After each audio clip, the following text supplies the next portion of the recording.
Are you afraid when you think about what will happen to your mind when you die?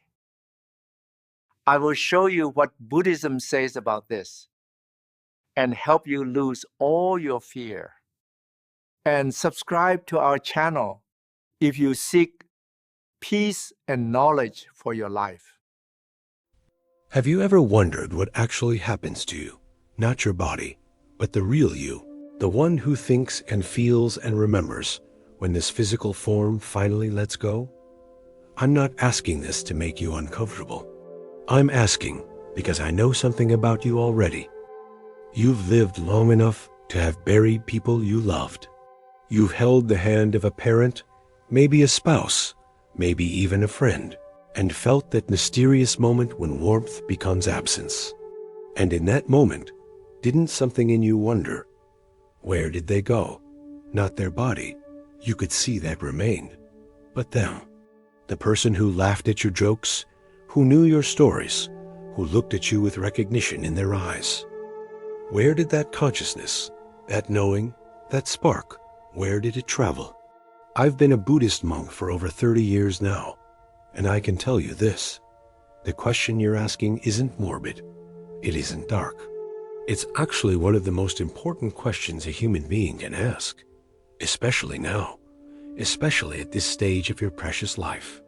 Because understanding what happens when the body dies doesn't fill us with fear. It fills us with clarity. And clarity, my friend, brings a peace that nothing else can touch. Let me tell you about something that happened when I was much younger, long before I took these robes. I was sitting in a hospital room with my grandmother. She was 92, and she knew her time was close. I expected her to be afraid. I expected tears, maybe panic. But instead, she looked at me with the clearest eyes I'd ever seen and said something I didn't understand then, but I understand now. She said, "I'm not afraid of dying. I'm only afraid I didn't pay enough attention to living." Those words stayed with me like a seed planted deep in soil. And years later, when I began studying Buddhist teachings about death and consciousness, I finally understood what she meant. She wasn't talking about adventures or achievements. She was talking about awareness. She was talking about understanding the truth of what we really are. So let me sit with you for a while today, like I'm sitting right there in your living room, maybe with tea between us, and let me share what the Buddha discovered about this mystery 2,500 years ago, not as religious doctrine, but as something he observed, something he experienced directly, something that can bring you comfort and understanding right now, today, in this very moment of your life. The Buddha didn't ask us to believe blindly. He said something quite radical. Come and see for yourself. He taught that consciousness, this awareness that makes you, doesn't just blink out like a candle flame when the body stops. But it also doesn't float up to some distant heaven unchanged. What happens is actually far more interesting, far more meaningful, and far more connected to how you've lived every single day of your life. Do you remember learning to ride a bicycle when you were young? Maybe you were 5 or 6 years old. Your father or mother held the back of the seat, running alongside you. And then, without you even noticing exactly when, they let go. But you didn't fall. You kept going. The momentum you'd built up carried you forward. You were moving not because someone was pushing you anymore, but because of the energy you yourself had created. This is the closest metaphor I can give you for what the Buddha taught about consciousness and death. When this body falls away, and it will for all of us, as naturally as leaves fall from trees, the consciousness doesn't stop. It continues, carried forward by its own momentum. But here's what's crucial to understand. That momentum wasn't created in your final breath. It was created in every moment you lived, every choice, every action, every thought that became a habit, every habit that became your character. The Buddha called this momentum kamma. You might know it as karma. But most people misunderstand what it means. They think it's some cosmic scoreboard, some judge in the sky keeping track of good deeds and bad deeds, ready to punish or reward. But it's not that at all. It's far more natural, more intimate, more immediate than that. Karma is simply this. Our actions create consequences, not as punishment, but as natural results. If you plant apple seeds, you get apple trees. If you plant thorns, you get thorns. There's no judge involved. It's just the nature of cause and effect playing out across time, across lives, across the continuum of consciousness. Let me tell you a story that might help this become clear. There was once a wealthy merchant in ancient India who had built his fortune through shrewd business. He wasn't cruel, but he wasn't particularly kind either. He paid his workers fairly, but never generously. He kept his promises, but only when it benefited him. He donated to temples, but mostly so people would see his name engraved on the walls. As he grew older, he began to fear death terribly. He would lie awake at night, heart pounding, thinking about the darkness that awaited him. So he went to see a famous monk, hoping to buy some prayers, some ritual, some magic that would guarantee him a good afterlife. The monk listened patiently, then said something unexpected. "Tell me, friend, when you squeeze an orange, what comes out?" The merchant was confused. "Orange juice, of course. And when you squeeze a lemon? Lemon juice. What does this have to do with?" "And when your life is squeezed by death," the monk continued gently, "what will come out? Whatever you've been filling yourself with all along. If you've filled yourself with generosity, generosity flows out. If you've filled yourself with fear and grasping, that's what emerges. You can't squeeze an orange and get lemon juice, no matter how much you pray."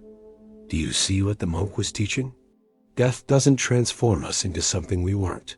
It reveals what we've been becoming all along. And here's the beautiful part, the part that should fill you not with fear, but with hope. Every moment you're alive is an opportunity to change what you're filling yourself with. Now, I know what you might be thinking. You might be thinking, "But I'm 75 years old, or I'm 82, or whatever beautiful age you've reached. Isn't it too late for me? Haven't I already become who I'm going to be?" And here's where I need you to really hear me, friend. Right now, in this very moment, your consciousness is as fluid and changeable as it was when you were 20. Age has given you something precious. You know yourself better now. You've seen your patterns. You've lived with your habits long enough to know which ones serve you and which ones don't.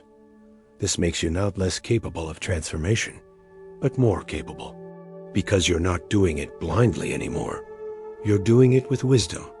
The Buddha taught that consciousness is like a river. Think about the river near where you live, or one you remember from childhood. Is it the same river today that it was yesterday? Well, in one sense, yes, it has the same name. It flows in the same bed, through the same landscape. But the water? The water is completely different. New water, moment by moment, constantly flowing, constantly fresh. You are like that river. The consciousness that reads these words right now is connected to the consciousness of your childhood, your young adulthood, your middle years, but it's not identical. You've been flowing, changing, becoming new all along. And you're still flowing now, still becoming, still capable of changing direction. When the body dies, and I'm going to be very direct with you about this, because you deserve honesty, there's a process. The Buddha described it with extraordinary precision, not through belief, but through direct observation in deep meditation. He taught that consciousness doesn't just continue randomly. It continues according to the strongest patterns, the deepest habits, the most ingrained tendencies you've developed in life. Imagine you've been walking the same path through a field for 40 years. You've walked it so many times that the grass doesn't grow there anymore. It's become a clear trail, easy to follow, almost automatic. When the time comes for consciousness to continue, it naturally follows the trails you've worn the deepest. If you've spent your life worrying, consciousness continues along that groove. If you've spent your life loving, it continues along that path. If you've cultivated peace, calmness, compassion, guess which trail is easiest to follow? This is why the Buddha didn't focus much on what happens after death. He focused on what happens before death. Because what happens after is simply the continuation of what you're doing right now, in this very moment. You're not preparing for death as some distant event. You're creating your death, your continuation, with every breath, every thought, every choice. Does this make you feel anxious? I hope not. I hope instead it fills you with a quiet sense of power, because it means you're not helpless. You're not at the mercy of fate or luck or some arbitrary judgment.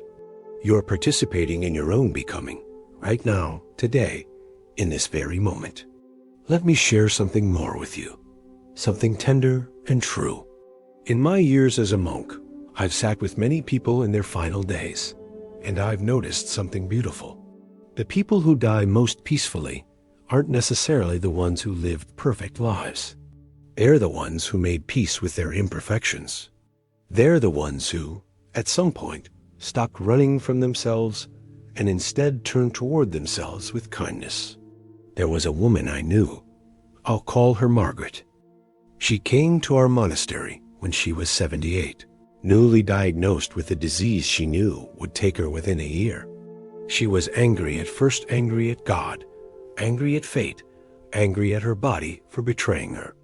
She told me she'd been a difficult person, short-tempered, critical, demanding. She'd pushed away her children with her constant judgment. She was alone now, and she blamed herself bitterly. I asked her, "Can you be different now?" She looked at me like I'd said something absurd. "What difference does it make now? I've already ruined everything. Can you be different now?" I asked again. Something in her softened. She started coming to the monastery every week. She didn't suddenly become a saint, but she began practicing something simple, noticing when harshness arose in her mind and choosing gentleness instead. Just that, over and over, noticing and choosing. 3 months before she died, her daughter visited.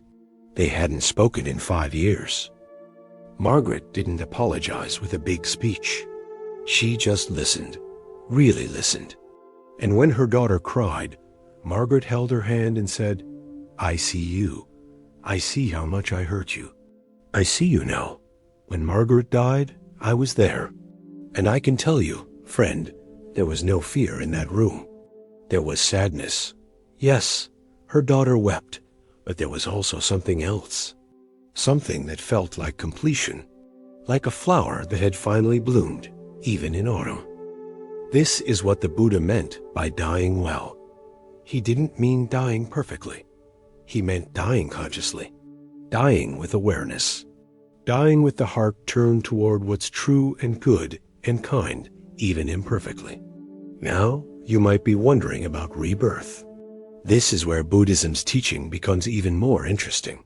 The Buddha taught that consciousness doesn't just continue once. It continues again and again, taking new form according to its nature, until it finally understands its true nature and becomes free. But here's what I want you to understand. Rebirth is not about you being reborn. Not the you that has your name, your memories, your social security number. That's like saying the river will be reborn. The river doesn't die and get reborn. It just keeps flowing, changing form, sometimes narrow, sometimes wide, sometimes clear, sometimes muddy, but always flowing. What continues is the pattern of consciousness, the habits, the tendencies, the momentum of karma. If this sounds impersonal, that's because in a way, it is. And this is actually good news. It means you're not stuck being the same person forever. You're not condemned to be your mistakes for eternity. You're a process, not a fixed thing. You're becoming, not being. But here's what matters most for you, right now. At this stage of your life, you don't have to wait until death to experience this truth. You can experience it now, Every night when you fall asleep, consciousness shifts. The thoughts and worries of the day dissolve. And every morning when you wake up, consciousness emerges again, shaped by the patterns you've been creating. Sleep is like a little death. Waking is like a little rebirth. And in between, in those deep dreamless moments, there's something vast and peaceful that doesn't depend on thought or memory or identity. Have you ever had that experience, maybe just for a second, where you wake up and for a brief moment, you don't remember who you are? You don't remember your age, your name, your history. There's just awareness. Pure, simple, peaceful awareness. And then, like a computer booting up, your identity loads back in. Your memories, your worries, your sense of yourself as a separate person. That moment of pure awareness, that's closer to your true nature than all the stories you tell about who you are. That's the part of you that was never born and therefore cannot die. The Buddha called it your unborn nature, your deathless nature. Not because you'll live forever as the person you think you are, but because underneath all the changing, flowing, becoming, there's an awareness that doesn't come and go. Can you feel it right now? Just for a moment, can you notice the awareness that's reading these words? Not your thoughts about the words, not your opinions or memories or reactions, just the awareness itself, that which knows, that which is aware. That's what doesn't die, friend. Everything else, your body, your memories, your personality, your preferences, all of that is like weather passing through the sky. The sky remains. Awareness remains. And when you touch that awareness directly, death loses its sting. I'm not saying this to give you a belief to hold on to. I'm saying it because it's something you can experience directly right now. This is what meditation is for. Not to make you holy, not to transport you somewhere else, but to help you recognize what's already here, what's always been here, what can never be lost because it was never born in the first place. Let me tell you about an old monk I knew. He was 96 when I met him. He'd been meditating for over 70 years. Someone asked him, "Are you afraid to die?" He smiled and said, "I've been dying every day for 70 years. Each breath out is a little death. Each breath in is a little birth. I've practiced this so many times now. What's there to fear? This is the practice I want to offer you, not as a chore, not as something else you have to do, but as a gift you can give yourself starting today. Sit quietly for just a few minutes each day, not to achieve anything, not to become anyone different, just to notice your breath. Breathing in, you know you're breathing in. Breathing out, you know you're breathing out. That's all. Just that simple recognition. I'm here. I'm alive. This is what it feels like to be alive right now. And as you do this, you're practicing something profound. You're practicing letting go. Each out breath is a little letting go. And each in breath is a receiving of new life. You're training yourself in the most important skill there is, the skill of being present with change, the skill of not clinging, the skill of flowing. When the final out breath comes, and it will come, for you and for me and for everyone we love, if you've practiced this letting go 10,000 times, that final letting go won't be strange or terrifying. It will be familiar, natural, just one more breath you don't hold on to. But here's the paradox. When you practice letting go, you don't become detached from life. You become more alive, more present, more capable of love. Because you're not spending all your energy trying to freeze time, trying to keep everything from changing, trying to avoid the truth of impermanence. I see this with elderly people all the time. The ones who are most afraid of death are often the ones who are most afraid of life. They've spent decades trying to control everything, trying to keep life in a box, trying to make the river stop flowing. And now, near the end, they're exhausted. They're bitter. They're angry at life for not cooperating with their plan. But the ones who've learned to flow, who've learned to let each moment come and go, they're peaceful, they're grateful. They look at their grandchildren with pure delight, not grasping to control them. They enjoy a sunset without needing it to last forever. They can love fully because they're not trying to prevent loss.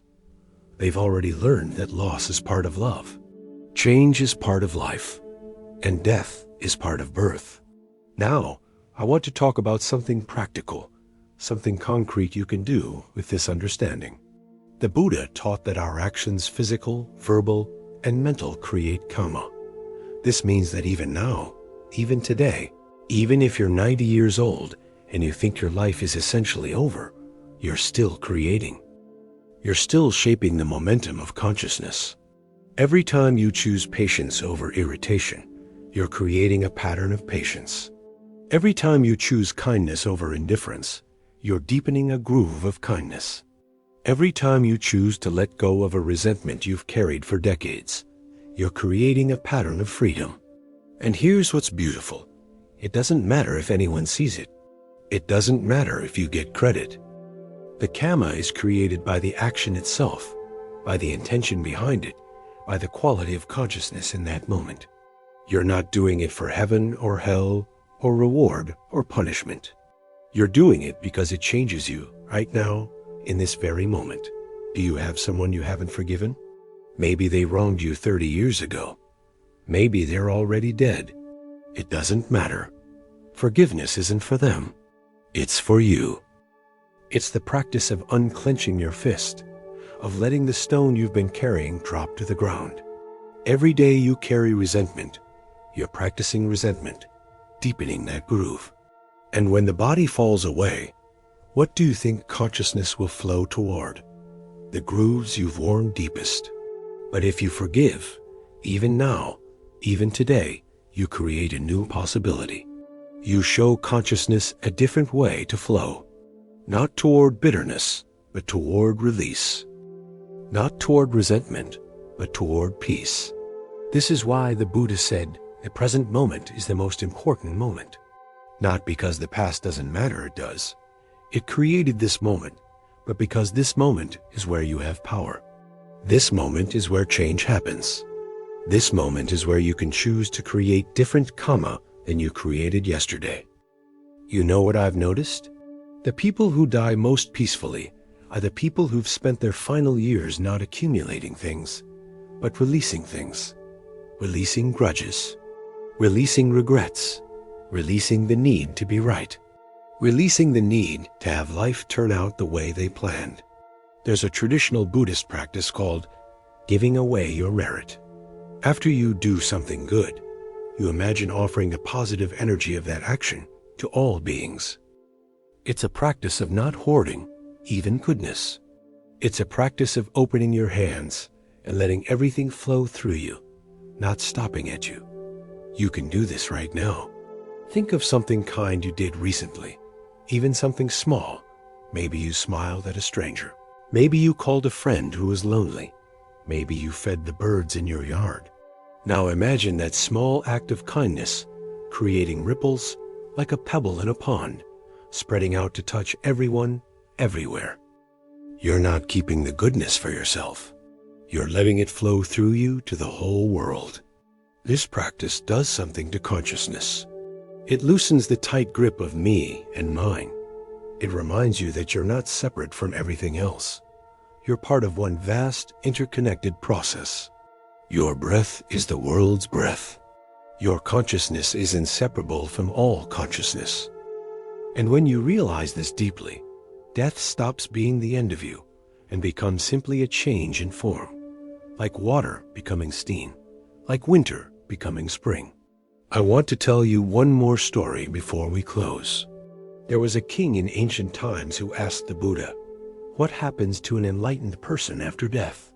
The Buddha picked up a stick and lit it on fire. He let it burn for a moment, then blew it out. He pointed to the rising smoke and asked, "Where did the fire go?" The king thought for a moment and said, "The fire didn't go anywhere. It just ceased." The conditions for fire were no longer present. The Buddha nodded. Exactly. When consciousness is no longer bound by craving, clinging, and ignorance, where does it go? The question itself is based on misunderstanding. It doesn't go anywhere. It's not destroyed. It's not annihilated. The conditions for limited, suffering consciousness simply cease. What remains is beyond our ordinary concepts of existence and non-existence. Now, I'm not saying you need to become enlightened before you die. I'm not saying you need to achieve some perfect state. What I'm saying is this: the more you understand the nature of consciousness, the less you fear its changes. The more you practice letting go, the more natural the final letting go becomes. And here's something you can trust. Whatever happens after the body falls away, it will be appropriate to the consciousness that carried you through life. If you've cultivated peace, you'll meet what comes peacefully. If you've cultivated love, you'll meet what comes lovingly. If you've cultivated awareness, you'll meet what comes with clear recognition. You're not walking toward judgment. You're walking toward the natural consequence of how you've lived. And the beautiful thing is, even if you've lived with a lot of pain, a lot of mistakes, a lot of regret, all of that can be transformed, not by pretending it didn't happen, but by meeting it with awareness and compassion now. You have time. Even if you only have a day, you have time. Because transformation doesn't require years. It requires a genuine moment. One moment of true understanding. One moment of genuine letting go. One moment of real love that can outweigh decades of habit. So here's my invitation to you, dear friend. For whatever time you have remaining, whether it's 50 years or 50 days, live consciously. Not perfectly, consciously. Notice your thoughts. Notice your reactions. Notice when you're clinging and practice releasing. Notice when you're judging and practice accepting. Notice when you're lost in past or future and come back to this breath, this moment, this precious, unrepeatable instant of being alive. And when those moments come, the quiet moments, the lonely moments, the moments when you feel the weight of age or the nearness of change, instead of pushing them away with distraction or television or busyness, sit with them. Let them teach you. Let them show you what wants to be released, what wants to be forgiven, what wants to be loved. Your consciousness is still flowing, still becoming, still creating itself moment by moment. And in this very moment, you have the power to choose what flows next. Will it be fear or peace? Will it be clinging or releasing? Will it be a closed fist or an open hand? The Buddha didn't promise us eternal life. He promised us something better, freedom from the fear of death. Understanding so deep that death becomes just another moment in the vast, continuous flow of consciousness. Not an ending, but a changing. Not a destruction, but a transformation. And you can taste that freedom right now. In the space between thoughts. In the peace beneath worry. In the awareness that's reading these words, that's always been here, that will never leave because it was never born. That's who you really are, friend. Not the aging body, not the accumulation of memories, not the stories you tell about yourself. You are the awareness itself, the knowing, the consciousness that has been flowing through countless forms, countless moments, countless lives. You are the river, not the water, the sky, not the clouds, the awareness, not the thoughts. And when you know this, not as a belief, but as a direct experience, everything changes. Life becomes precious without needing to last forever. Love becomes full without needing to never end. Each moment becomes enough because you're not waiting for some better moment in the future. You're here. You're alive. You're aware. This is what happens when the body dies. Consciousness continues to flow, shaped by how you lived, carrying the momentum of every choice you made, every thought you cultivated, every love you gave. Not as punishment or reward, but as natural consequence, as appropriate continuation. And this is what you can do now. Create the momentum you want to carry forward. Build the grooves you want consciousness to flow through. Practice the letting go that will make the final letting go natural and peaceful. You don't need to fear death, dear friend. You only need to understand it. And understanding comes not from reading about it or believing in it, but from practicing it. Practicing the little deaths every day. The letting go of each breath. The releasing of each moment. The opening of each closed fist. Do this, and when your time comes, as it comes for all of us, you'll meet it not as a stranger, but as an old friend. As something you've practiced 10,000 times. As simply the next breath you don't hold on to, the next moment you don't cling to, the next wave in the endless ocean of consciousness. You are safe, dear one. You've always been safe. And you'll continue to be safe, because the awareness that you truly are cannot be harmed. It cannot die.